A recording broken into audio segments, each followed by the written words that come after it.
Hey, I'm Jake. I'm 24. I work in auto detailing and live alone just outside of Boulder, Colorado. It's not some big-time gig, but it pays enough to keep the lights on. I mostly keep to myself. Tyler and I? We go way back, high school days. We hit it off over a shared love for music, old beat-up trucks, and a knack for getting into situations we probably shouldn't have survived. A few years ago, he moved out of state, Tennessee, I think, but we've managed to stay in touch. Nothing too serious, just a few texts now, and then to keep the connection alive. Then, last Sunday, right around 7:30 in the evening, he called me. Not a text. Not a voice note. An actual phone call. Right away, I knew something was off. "Bro," he said, his voice all shaky. "Can you do me a huge favor? Right now?" I asked. "Yeah," he said. "It's my mom," he told me. She just called him maybe 10 minutes earlier, completely falling apart. Not just crying. She was full-on hysterical. He said he could barely understand her through the sobbing. He tried calling back, but she wouldn't pick up. "Man, I'm seriously freaking out," he told me. I got up off the couch. "Is she home?" I asked. "Yeah, I think so." Sounded like she was. "Jake, I can't get to her. I'm down in Knoxville." "You're, 20 minutes from the house?" he asked. "Can you please check on her?" I didn't even hesitate. "I'm going," I told him. I grabbed a hoodie, scooped up my keys, and headed straight out the door. The drive over was quiet, but my thoughts were anything but. I hadn't seen Tyler's mom, Rachel, in over a year.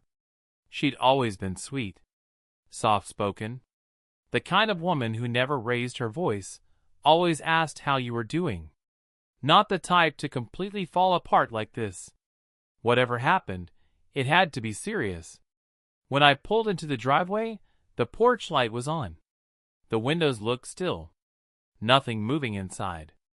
I stepped carefully onto the gravel path, the crunch of my shoes the only sound in the stillness.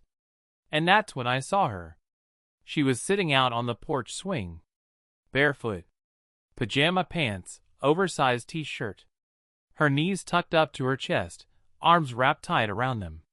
Her eyes were swollen and red, her cheeks stained with dried tears. Hair all tangled up. She looked like a storm had passed right through her. "Rachel?" I said, keeping my voice low.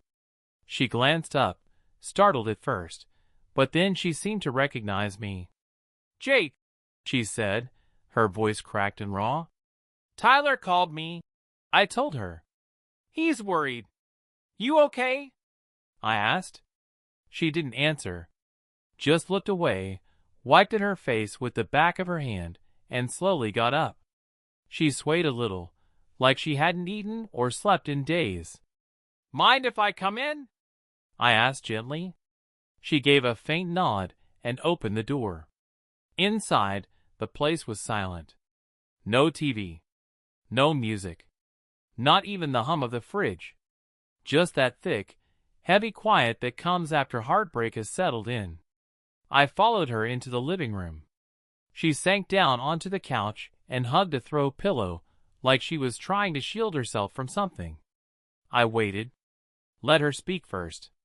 "He laughed," she finally said. "Just packed up and left." I didn't say a word. "Said he found someone younger. Prettier. Said he didn't want to waste any more time on a life he didn't love. 12 years, she whispered, her voice breaking. Then she turned her head and stared out the window. "I thought we were doing okay. Not perfect, but okay. And now I feel like I don't even exist." I sat on the edge of the armchair across from her. I didn't know what to say. I mean, what do you say to that? Then she looked over at me, eyes glassy, voice barely more than a breath. "Take me somewhere."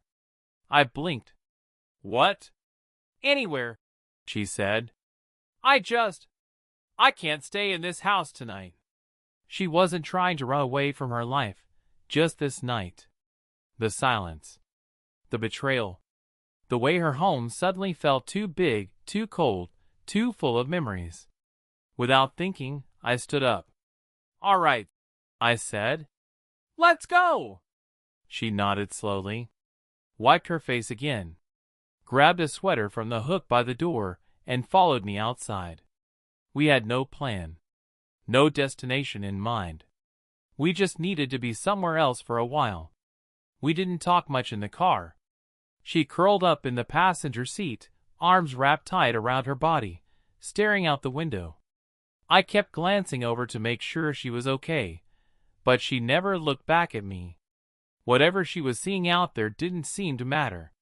I didn't really know where I was taking her. I just kept driving. After maybe 20 minutes of quiet roads, and not a word between us, I pulled into a little overlook near Redwood Lake. It wasn't far, but it was quiet, peaceful. Just an open stretch of water, a bench, some trees. No people. I killed the engine and turned toward her. "Want to get out for a bit?" I asked. She gave a soft nod and opened the door. The air was cool, damp, one of those calm, after-sunset evenings.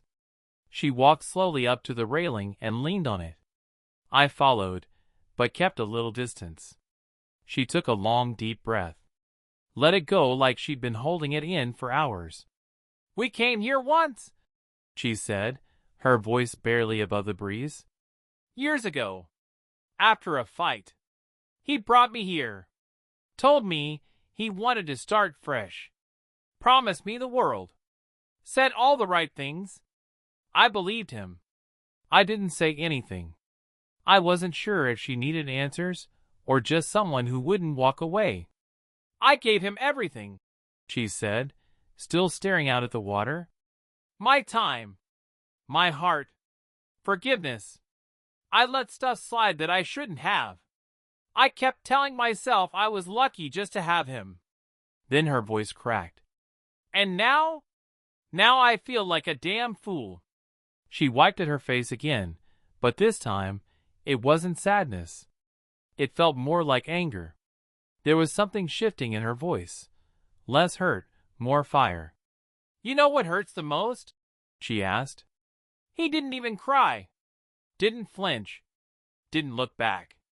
Just walked out like I was nothing." I took a step closer, met her eyes. "You're not nothing," I told her. "You mattered." "You think so?" she asked, finally turning to face me for the first time since we left her place. Her eyes were still glassy, but this time they held some focus. "Why'd you really come, Jake?" I hesitated. "Tyler asked me to check on you." "That's not what I meant," she said, her voice a little sharper, but not unkind. I didn't know how to respond, so I didn't. She let out a small breath, shook her head, and turned her gaze back to the water. "I'm sorry," she muttered. "I'm just all over the place tonight." "You don't need to be sorry," I said softly. "You've got every right to feel the way you do." She gave a dry, almost sarcastic laugh. "Feelings," she said. "That's funny. I spent years needing permission just to have any." We sat like that for a while, the silence stretching comfortably between us. Then, quieter, she whispered, "Thanks for coming." I nodded slowly. "You don't have to go back there tonight," I told her. "We could find a spot to stay, grab something to eat, just give you a little room to breathe." She looked uncertain at first, like she was trying to decide if that offer was okay to accept. Then she gave a slow, tired nod. Yeah, okay." Back in the car, I pulled up a place not too far, just some small lakeside and about 15 minutes away. Nothing fancy. One of those older joints with a wooden porch, creaky steps, and a view of the water. We checked in. Got a room with 2 beds. The woman at the front desk didn't ask a single question, just handed over the key with a smile. Inside the room, Rachel sat down on the bed nearest the window and stared outside like she was waiting for the night to speak first. I ordered us some food, burgers, fries, a couple bottles of water. When it arrived, she barely touched hers. Just picked at the bun like it wasn't even real food.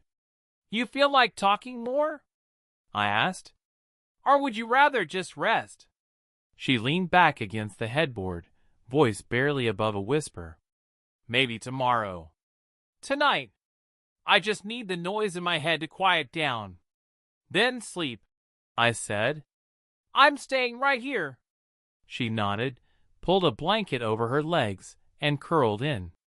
I took the other bed, didn't even bother changing, just lay back still in my hoodie and jeans. The TV stayed off. Lights low. And for a while, the only sound in the room was her breathing, slow and uneven, but steady. Right before I started to drift off, I heard her voice again. Quiet. Like it was meant just for the dark. "Thanks for not leaving." I didn't answer. Didn't need to. The silence said enough. The first thing I noticed when I woke up was the sound of rain tapping gently against the window. Not a storm. Just that soft, steady rhythm, like the world was trying to be gentle for once. I sat up slowly. Rachel was already awake, sitting at the edge of her bed, looking out the window. She'd changed, jeans, a simple light gray long-sleeve shirt. Her hair was pulled back in a loose tie. From behind, she looked like someone barely held together, but still standing. "Morning," I said, rubbing my eyes. She turned her head slightly, gave me the faintest smirk. "You snore." I let out a sleepy laugh. "Pretty sure that was the mini fridge." She shook her head. "Nope. That was all you." I stretched, my back cracking loud enough to make me feel 10 years older. "How you holding up?" She stood up, took a few steps toward the window, then paused. "Still kind of a mess," she admitted. "But maybe a little less than yesterday." I nodded. "Hey, that's progress." We didn't talk much after that. I didn't push. I figured when she was ready, she'd say what she needed to. We checked out a little after 9:30. I asked if she wanted breakfast or to head home. She shook her head. "Not yet." "I'm not ready to go back." I looked over at her. She wasn't crying anymore. She still looked tired, worn down, but grounded now. Like someone who'd made a quiet choice not to fall apart. "All right," I said. "So where to?" She shrugged. "Let's just drive." So that's what we did. For the first half hour, we didn't say a word. No music, no small talk. Just the sound of the wipers brushing against the windshield in time with the light rain. A soft, steady rhythm for the road. But it didn't feel weird. It just felt right. About an hour in, I pulled off the highway to get gas. While I filled the tank, she ran into the convenience store. She came back with 2 hot coffees and a small bag of trail mix. "For the road," she said, holding it out like a peace offering. We kept driving. At one point, she rolled down her window and let her hand float on the wind like a kid. Her hair was whipping all around her face, and for the first time in what felt like forever, she turned to me with a real smile. The kind that actually reached her eyes. "You always this good at dropping everything and disappearing?" she asked. I laughed. "Not even close. I usually schedule my lunch breaks 2 days ahead." She leaned her head back against the seat. "Well," she said, "maybe both of us need to live a little more unplanned." By late morning, we ended up in Cascade Grove Preserve.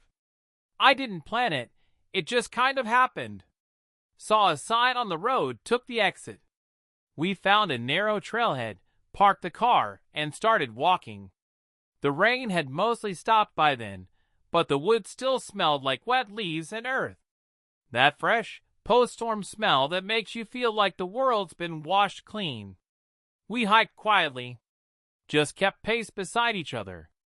No need for words. The trail got a little steep here and there, but it wasn't anything crazy. Eventually, we reached a clearing, a wide overlook stretching out over the whole valley. Trees as far as you could see, mist rising like smoke between them. Rachel walked up to the railing and stood there, arms just slightly spread like she was finally catching her breath. "I haven't felt like myself in years," she said, almost too softly to hear. I didn't say anything. There wasn't a thing I could offer that would have felt right. We found a bench nearby and sat down. This time, she really opened up, not about the cheating. We'd already covered that. This was different. She talked about everything that came before it, the slow erosion, the way she'd been shrinking under his expectations.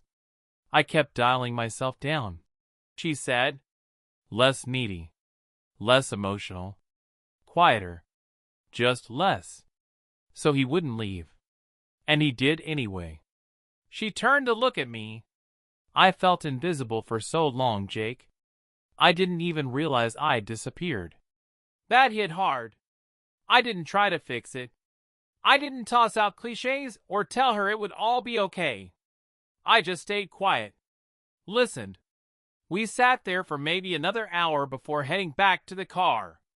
We kept driving until the sky began to dim, that soft blue turning into twilight. Then we found this small lodge tucked back in the woods. Nothing fancy, just cozy. Pinewood walls, old quilts, the kind of place that smells like cedar and comfort. We ordered pizza and a couple sodas. When the delivery guy handed it over, he gave me a wink and said, "Enjoy your romantic getaway." I told him, "It's not like that." He just grinned and walked away. We sat on separate beds, legs crossed, eating and watching the flames in the old stone fireplace flicker and dance. She pulled a deck of cards out of her purse, and we played Go Fish like a couple of kids at a sleepover. It felt easy, light. Somewhere during the third round, I caught her watching me. "What?" I asked, smiling without thinking. She glanced down, then looked back up. "You're kind," she said, "and patient." I forgot what that felt like, she said. I didn't really know what to say, so I just held her gaze and let the moment sit there between us. Then, softer, like she was almost afraid of her own words, she added, "You make me feel like I'm still a woman, not just something someone tossed aside." I stood up and walked to the window, needing a second to breathe. A moment later, she joined me, standing right beside me without saying anything. Outside, the woods were dark, still soaked from the afternoon rain. Everything was quiet. Still. "I don't know what this is," she said gently, "and I don't want to screw it up. But right now, being here with you, it's the first thing that's felt good in a long, long time." I turned to her. "Yeah," I said. "I know what you mean." She stepped in closer. There wasn't any rush, no hesitation, just a quiet kind of pull, like her heart knew where it wanted to be. Her fingers slid into mine. Then she leaned forward and we kissed. It wasn't about passion or need. It was two people carrying a whole lot of pain and finally letting someone hold part of it for a while. For both of us, that kiss was a kind of healing. That night, we shared a bed. She curled up against me, her head resting on my chest, fingers tracing slow, lazy circles along my arm. We didn't say anything about love, because it wasn't that. It was comfort. It was remembering we were human. And just before she drifted off, her voice barely a whisper against my skin, she said, "Thank you for making me feel alive again." The next morning, I woke up before she did. The room was dim, heavy curtains holding back the early light. I just lay there for a while, listening to her breathe. She looked peaceful, bundled under the quilt, hair a little wild, her face soft and relaxed. It didn't feel like regular life. It felt like we'd stepped out of time for a bit, like we were in this quiet little bubble where the past couldn't reach us.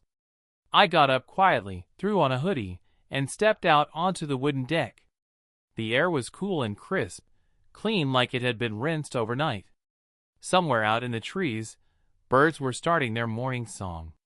For the first time in what felt like forever, I didn't feel rushed.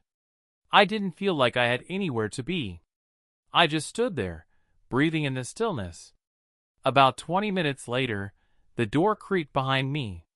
She stepped out, wrapped in a blanket, holding 2 mugs that let off small curls of steam. "One for me," she said with a tired smile, "and one for you." "You vanished," she added softly as she handed me the mug. "Didn't want to wake you," I said. She leaned against the railing beside me. "I forgot what this kind of silence felt like," she said. I nodded. "Yeah, it's nice." She took a sip of coffee, eyes scanning the trees. "It's strange," she said after a minute. "Feels like we've known each other for years, but also like we're just meeting now." "I get that," I said. And I did. We were quiet for a while after that. Then she looked at me and asked, "Do you regret last night?" I shook my head slowly. "No, not even a little." She smiled. Not the tired, sad smile from before. This one was real, present. "Me neither," she said. We decided to stay another night. Not because we had a plan. Just because neither of us wanted this to end yet. We spent the afternoon wandering deeper into the woods, talking about whatever came to mind. Our favorite 90s songs, old movies, first dates that went sideways.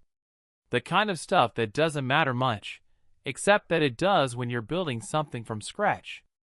We ended up laughing way more than I expected.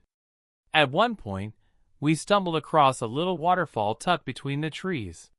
She kicked off her shoes, rolled up her jeans, and walked right into the freezing water. "You're out of your mind," I said. She laughed and splashed water at me. "Come on, coward."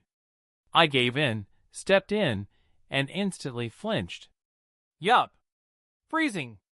We didn't last long, maybe 2 minutes, before we scrambled back to the rocks, soaked and shivering, but laughing like a couple of teenagers who forgot what sadness even felt like. She stretched out on a big flat stone, eyes closed, face turned toward the sun.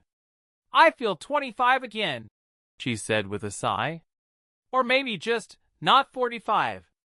Without thinking, I said, "You don't look 45. She cracked one eye open and gave me this small, crooked smile. "Careful," she said. "You're making it way too easy to fall for you." We both laughed, but then it got quiet. The air shifted. There we were, just 2 people, barefoot and dripping wet, sitting on sun-warmed stone, no past weighing us down, no future pulling us forward. Just that moment. Later that evening, back at the lodge, we ordered dinner from this tiny diner down the road, fried chicken, mashed potatoes, and a couple slices of pie for dessert. We ate in bed, some movie playing in the background. I couldn't tell you what movie it was. What I remember is her sitting close, our shoulders touching, our hands brushing every now and then, like each time was checking in, asking, "Still okay?" When the movie ended, the fire had burned down to glowing embers. The lights were low. Everything felt soft. She turned toward me and said, "You make me feel like I matter again." "You do," I told her. "You always did." She looked at me, serious now. "I don't want this to be something we wake up from. I'm not pretending this is perfect, or forever, but I don't want to walk away from it just because it's complicated. I'm not asking for forever either," I said. "I just want to be with you, for as long as this is real." She leaned in and kissed me, slow and intentional. Not out of hurt. Not out of loneliness. This time it was a choice. And that night, it was different from the first. This time, it wasn't about comfort. It was about choosing each other, with open eyes and no illusions. We both knew it wasn't built to last. Long-term wasn't in the cards for us. But what we had in that moment, it was real. It was ours. We stayed up late, talking, kissing, holding on like the world outside didn't exist. At one point, she rested her forehead against mine and whispered, "I didn't realize how much I needed this. Not the sex, just being held. Being wanted. You should feel that every single day," I told her. And I meant it. "I forgot what it's like to just be a woman," she said. "Not someone's wife. Not somebody's mom. Just me." I didn't respond with words. I just wrapped my arms around her tighter. We fell asleep wrapped up in each other. No clocks. No alarms. No schedule pulling us forward. Just two people, tucked away from the world, letting each other breathe. 2 mornings later, we left the lodge. Neither of us said it, but we both felt it, the end. It hovered there between us, soft and quiet, like early morning fog. It wasn't heavy, but it was there. There was no argument. No weird tension. Just the kind of stillness that comes when something meaningful runs its course. We packed slowly, folding our things with care, like somehow the way we handled the goodbye might make it easier. Rachel stood in front of the mirror longer than she needed to, fixing her earrings, smoothing her hair. Then she paused and looked at her reflection. "I look different," she said, barely above a whisper. I glanced over. "You think?" She nodded. "Yeah. Happier." She smiled, but I saw something underneath it, something wistful. "Lighter, maybe? I feel like me again, or at least like someone I used to be." We checked out just after 9:45 a.m. The woman at the desk gave us this knowing smile, like she'd seen people like us before. We didn't say a word. By that point, we were already drifting back into the world. The drive home was quiet. We didn't turn on music. Didn't talk much. Just let the road hum beneath us, letting the silence do the talking. Rachel stared out the window most of the way, and I didn't interrupt. That quiet, it felt sacred, like breaking it would steal something from what we just shared. When we finally pulled up to her place, she didn't move at first. She sat still, hands resting in her lap, staring at her own front porch like it belonged to someone else now. "I'm not ready to go in," she whispered. I nodded. "We can stay here as long as you want." But after a beat, she unbuckled her seatbelt. "No," she said softly. "I need to. I have to." She stepped out of the car, then looked back. "Will you come in with me?" Of course. Inside, everything was exactly as we'd left it, but it didn't feel the same. The air wasn't so heavy now. The sadness had loosened its grip, just enough for the light to get in. She moved through the living room slowly, brushing her fingers along the back of the couch, pausing at the photos on the shelf. Then she turned to me. "I've been thinking," she said. "About everything?" I asked. She nodded. "Yeah. I can't pretend this didn't matter. Because it did. I don't want to twist it into something it's not," she continued. "I don't want to try and force it into a shape just so it'll fit somewhere in my life." I nodded. "I get that." She took a deep breath. "You made me feel alive again," she said. "You made me feel seen, wanted, human, and I don't even know how to thank you for that. But I also know we can't keep doing this." I stepped a little closer. "You don't owe me anything. It's not about owing," she said gently. "It's about being honest. I needed someone, and you showed up. You didn't run. You gave me something I didn't know I still had. But now, I have to face what's next. And I need to do that on my own." I looked at her, really looked. She wasn't breaking this time. She wasn't fragile. She looked grounded.